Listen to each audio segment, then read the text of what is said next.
Hello everyone and welcome to our tutorial on dependency injection in Spring Framework.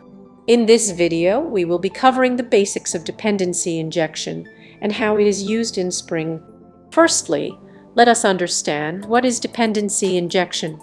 Dependency injection is a design pattern that helps to achieve a loosely coupled system by removing the dependency of an object on its dependencies. By loosely coupled, we mean that the objects or components in a system should not depend on each other directly.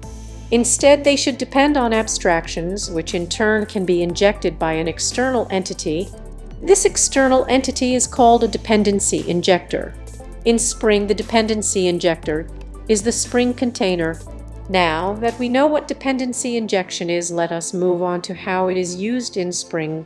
In Spring, dependency injection is achieved through the use of IAC inversion of control container.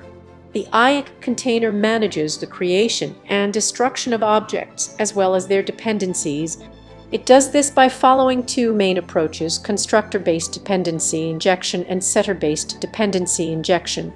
Constructor-based dependency injection is done by defining a constructor for a class and then using the IAC container to inject the required dependencies into the constructor.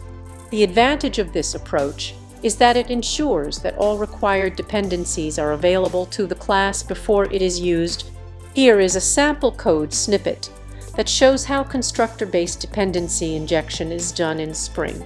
Setter-based dependency injection, on the other hand, is done by defining setter methods for the required dependencies and then using the IAC container to inject them.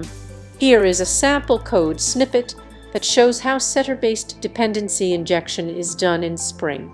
In conclusion, dependency injection is a powerful technique for achieving loosely coupled architectures in software applications.